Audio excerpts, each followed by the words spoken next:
¿Cómo pasó New Orleans de la esclavitud a la libertad? Y es que cuando hablamos de esta podemos referirnos a una ciudad que se destaca por su pluriculturalidad, su gastronomía y por supuesto el jazz. Pero también hablaremos de su turbia historia, esta relacionada con la esclavitud. Sin embargo, hoy en día esta ciudad tiene una propia identidad que destaca de cualquier otra ciudad de Estados Unidos. Así que vamos a recorrer sus calles y a ver qué tiene para ofrecer a quienes la visitan hoy en día.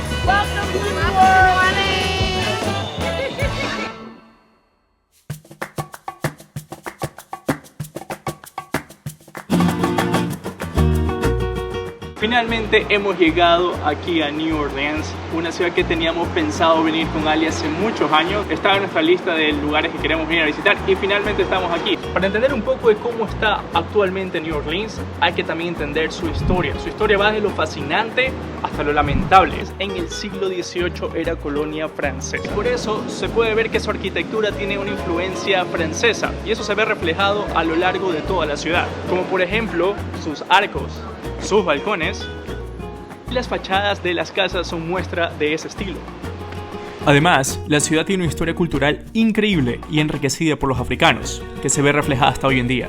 Sin embargo, es aquí donde comienza la parte más oscura de la historia, lo que me lleva a mi siguiente punto.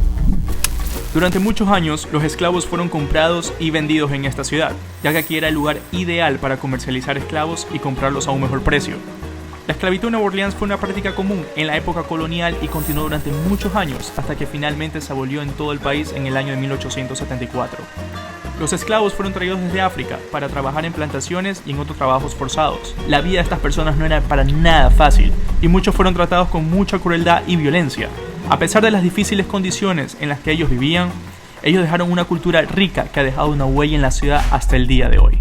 La historia de Congo Square está estrechamente ligada a la historia de la propia Nueva Orleans, ya que es un lugar aquí donde se compartieron y se desarrollaron muchas tradiciones culturales. La plaza ha sido reconocida como Monumento Histórico Nacional y es ahora una popular atracción turística, pero que también incluso hasta la fecha de hoy atrae a muchos locales. Aquí justamente hay como una especie de una placa al frente de este monumento que está aquí atrás mío. Lo que dice es que era que al fines del siglo XVII aquí era donde se reunían los esclavos. Aquí en Congo Square se reunían cada domingo, donde se les permitía recrearse. No solo afroamericanos esclavizados, sino también libres. Este lugar es conocido por ser un centro de música y danza afroamericana. Por ende ellos comenzaban a cantar, a danzar y a tocar los tambores. Este estilo de música que ellos trajeron, lo trajeron de la parte oeste de África. Ahí en ese momento es donde se dio inicio a lo que ahora conocemos como el jazz. Nueva Orleans es considerada la cuna del jazz y no es difícil entender por qué. El jazz se respira en cada rincón de esta ciudad, es parte de su esencia y cultura, y esto se ve desde los bares más emblemáticos como el que tenemos justamente aquí atrás mío, que es el Preservation Hall, hasta los más pequeños. Se puede disfrutar jazz en vivo desde un paseo en bote a vapor hasta simplemente caminando por las calles de French Quarter. La vida musical de esta ciudad es una experiencia completamente única.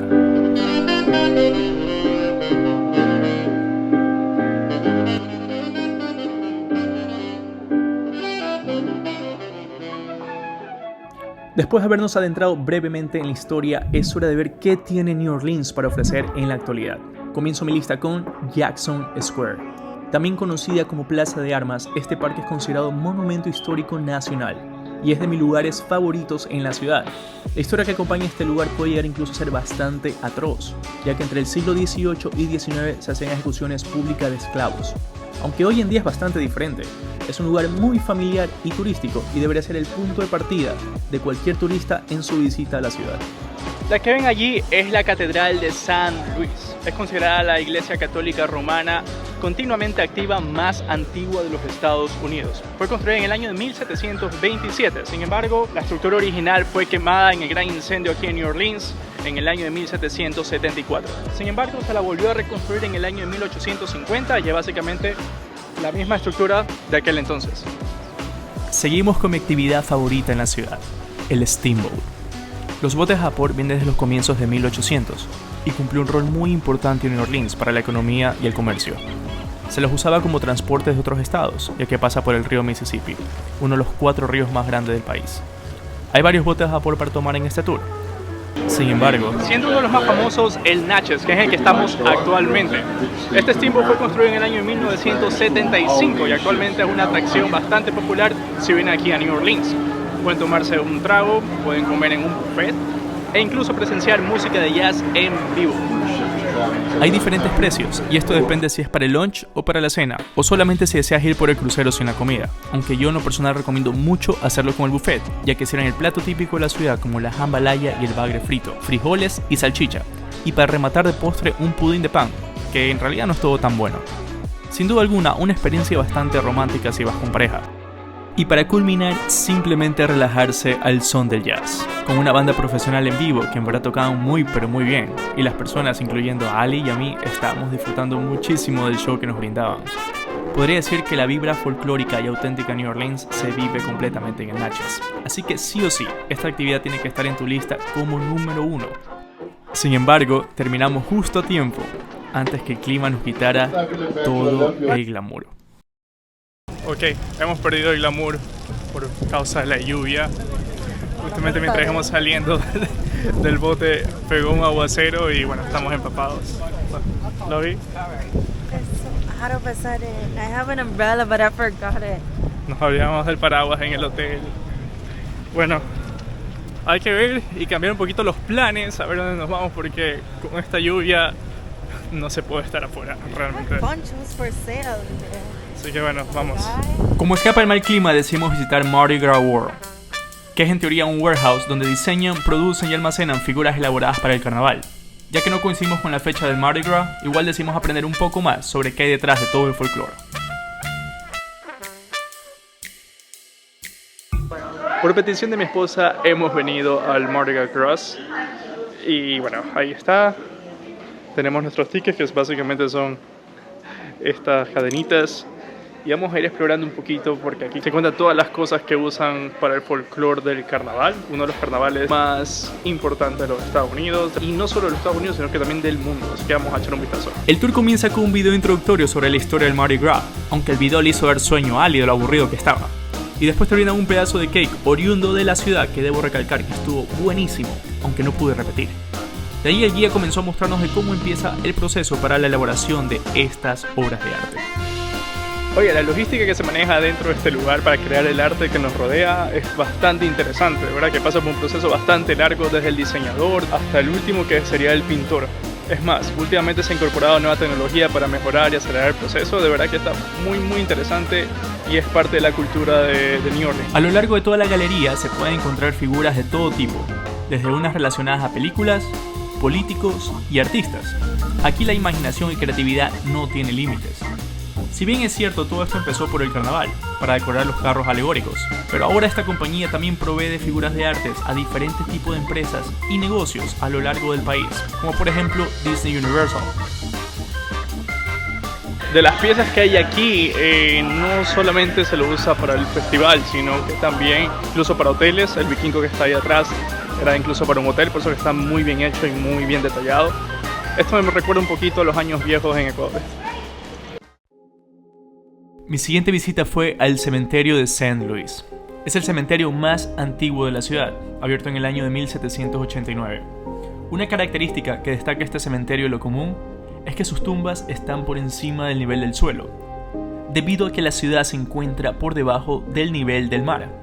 La manera de hacer esta visita es por medio de un tour guiado, pero fue aquí justamente cuando el guía me dijo que no lo grabe, de una manera bastante irónica y llegando a ser grosera. Y pasó todo el tour muy apresurado.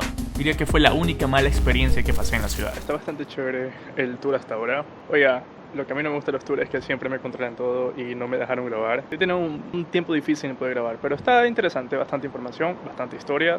Está chévere, vale completamente la pena venir, aunque no me cayó bien el guía turístico. Pero bueno, dicho esto, seguíamos caminando por el cementerio y encontramos la tumba de Marie Laveau, también conocida como la reina del vudú.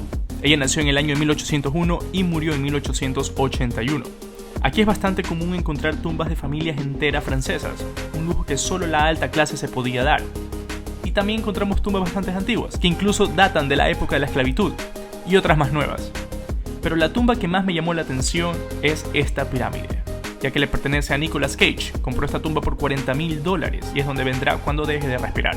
Sin duda alguna, el cementerio es un lugar imperdible y vale completamente la pena venir. mucha historia y se siente como un salto en el tiempo. Pero bueno, saliendo del cementerio supe por qué encontré los vuelos más baratos para esas fechas, y es que el clima nos volvió a jugar otra pasada. Oiga, el clima cambió de manera tan rápido y de la nada. Estaba haciendo un solazo cuando estábamos en el cementerio. Ahorita todo se puso nublado, bastante ventoso y comenzó a caer lluvia. Así que bueno, vamos a ver qué tal va el día. La lluvia caía nuevamente, pero era perfecto para darnos el paseo por el streetcar, el medio de transporte histórico de la ciudad, usado por muchos locales a diario, pero también por turistas que quieren experimentar una parte histórica y auténtica de la ciudad. Por $1.25 debería decir que es bastante barato. El 23 de abril de 1831 se estableció el primer servicio ferroviario en New Orleans a lo largo de una línea de 5 millas. El viaje completo dura aproximadamente 45 minutos en cada sentido y le brinda una gran vista de algunas de las casas más bellas e interesantes de la ciudad, el Distrito Central de Negocios, Audubon Park, además de las universidades de Tulane y Loyola. En mi caso lo tomé y fui hasta lo más lejos que pude para después bajarme y tomar otro de regreso al downtown, ya que tenía que ir a mi hotel para así disfrutar por lo que New Orleans es mejor conocida: la fiesta, el alcohol y la música. En pocas palabras, su vida nocturna.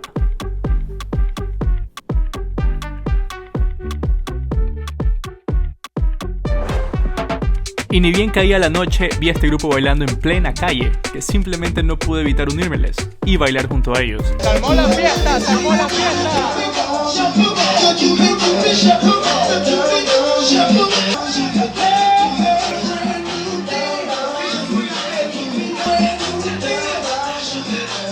Ya calentamos, se puso interesante la noche aquí. Ya ese es el siguiente punto que quiero llegar. Si de verdad vienen a New Orleans, yo no soy mucho de vida nocturna, pero sí o sí deben venir a disfrutar la vida nocturna dentro de la ciudad más icónica, la que tiene más fiesta y más loca por las noches.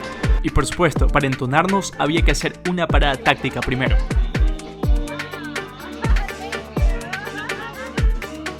Con bebida en mano era hora de explorar Bourbon Street. Todos los días en New Orleans, al caer la noche comienza la fiesta. La algarabía te envuelve y tus sentidos simplemente se pierden en todas las cosas que pasan al mismo tiempo. El arte callejero predomina en cada rincón y el jazz retumba en cada esquina. Ves de todo, y cuando digo de todo, es de todo. Se puede disfrutar French Quarter no solo de noche, sino que también de día. Yo soy un amante de las infraestructuras, por ende aprecié más la ciudad de día. Sin embargo, de noche disfruté más el ambiente. Pero mientras caminaba, no paraba de mirarse a los balcones y quise saber qué se sentía estar allí. Así que decidimos comer en uno de ellos, lo que me lleva a mi siguiente punto: la gastronomía de Nueva Orleans. Gumbo, jambalaya, beignets y cocodrilo. Bueno, así no, mejor así. Están entre los platos más icónicos de la ciudad. La gastronomía de Nueva Orleans es una rica mezcla de influencias culturales, desde la cocina francesa y española hasta la africana y caribeña.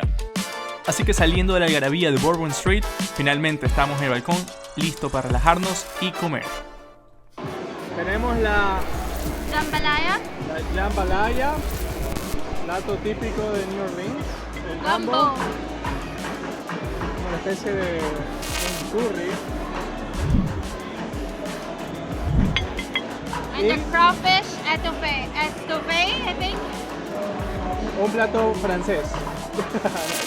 Estofé. Será como un estofado o algo así. Y lagarto frito, que esto me emociona. Oye, yo estoy hambriento, pero de verdad tengo muchas ganas de probar el lagarto, así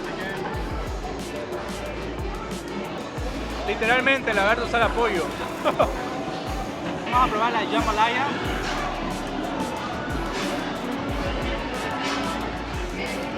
Sabe a arroz con salchicha.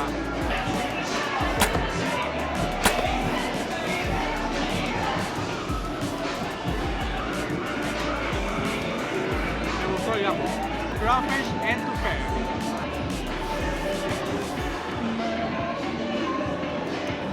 El gumbo está más rico. Regresamos a Jackson Square, ya que al frente se encuentra Café Dumont, la emblemática cafetería donde probaremos su peculiar café, que irónicamente no es hecho de café, sino de una raíz, y sus clásicos beignets, o buñuelos para los amigos. El lugar es un ícono por sus beignets, que es básicamente como una especie de un pancito con azúcar impalpable encima, y por su café llamado Café Aulai. Conservan el método de preparación con una raíz llamada la raíz de achicoria, ya que en aquel tiempo había una escasez de café, así que vamos a probarlo y a ver qué tal están los viñedos.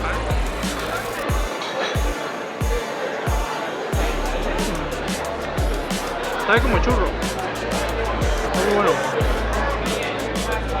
y con semejante vista de la ciudad de New Orleans. Quedé tan fascinado del café y de los vignettes que cada mañana pasaba comprando uno antes de empezar el día, como ven aquí y aquí.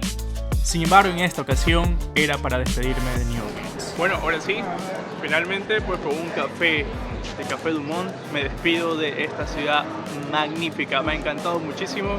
Estamos ahorita nada más y menos que en Jackson Square. Y aquí me despido de este viaje tan increíble. Solo han sido 2 días, pero de la cual me he divertido muchísimo y lo hemos pasado pero muy bien. Thank you. En esta tarde calurosa, estamos como unos 100 grados Fahrenheit. Nos despedimos con todo el calor de la ciudad de Nueva Orleans, que de verdad que me ha gustado muchísimo y espero poder venir muy pronto. Mi esposa detrás de cámaras, nos despedimos y que Dios los bendiga. Chao. Ciao. Y eso sí, para ver detrás de cámaras y mis viajes en tiempo real junto a Ali, síguenos en Instagram. Y si llegaste hasta aquí, te agradezco muchísimo, significa mucho para mí. Y también significa que el video te gustó, así que apóyame con un like y suscribiéndote a mi canal. Y si ya lo hiciste, bienvenido al club, que se vienen muchísimas nuevas aventuras. Hasta la siguiente.